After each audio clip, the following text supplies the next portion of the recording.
Συγγνώμη, θα μου μαγειρέψετε και 50 ευρώ? Όχι, ευχαριστούμε. Όχι, καλώς έγινε, ευχαριστώ. Πήγα να τη ρωτήσω, αλλά με κοίταξαν στραβά. Θα βρεθεί κανείς, παιδιά, να μου μαγειρέψει 50 ευρώ? Τι θα γίνει? Όπα, αδερφέ, καλά είσαι? Θα μου μαγειρέψει 50 ευρώ? Φίλε μου, είσαι σίγουρος ότι θέλεις να σου μαγειρέψω για 50 ευρώ? Γιατί άμα σου μαγειρέψω θα με πληρώνεις πολλά 50 μετά. Και τι είσαι, μάγειρας? Είμαι μάγειρας, ναι. Αλλά είμαι και σκεϊτάς, τώρα ακολούθαμε. Brother, εδώ θα σου μαγειρέψω. Τι θα μου κάνεις εδώ? Θα σου μαγειρέψω τριπλό smash burger με full bacon. Πάμε, bro!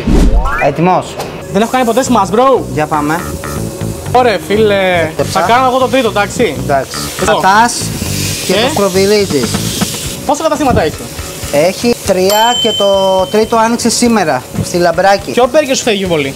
Το Parmesan και το Truffle. Σκέιτ ή μπέργκερ? Και τα δύο είναι δίλημμα. Η αλήθεια είναι ότι προτιμώ να τα τρώω παρά να τα φτιάχνω. Παίρνω τα ψωμάκια. Αχ, και έχουμε. Ωρε μάνα μου. Εγώ στα βάλω. Το βάλω εγώ, το μπιφτέκι. Αυτό θα είναι μια παραλλαγή by κατσαρίδας. Αυτό δεν υπάρχει στο μενού. Να το πακαπακώσουμε. Μαρούλι θα βάλεις? Όχι, θέλεις? Όχι, δεν θέλω. Είδες. Ωραία, φίλε, δεν τι έχει φτιάξει εδώ. Αυτό το φτιάξα με μεράκι, φίλε. Θέλω να το βαθμολογήσεις με αγάπη. Το κάνεις με αγάπη? Το έφτιαξα με όλη μου την πίστη.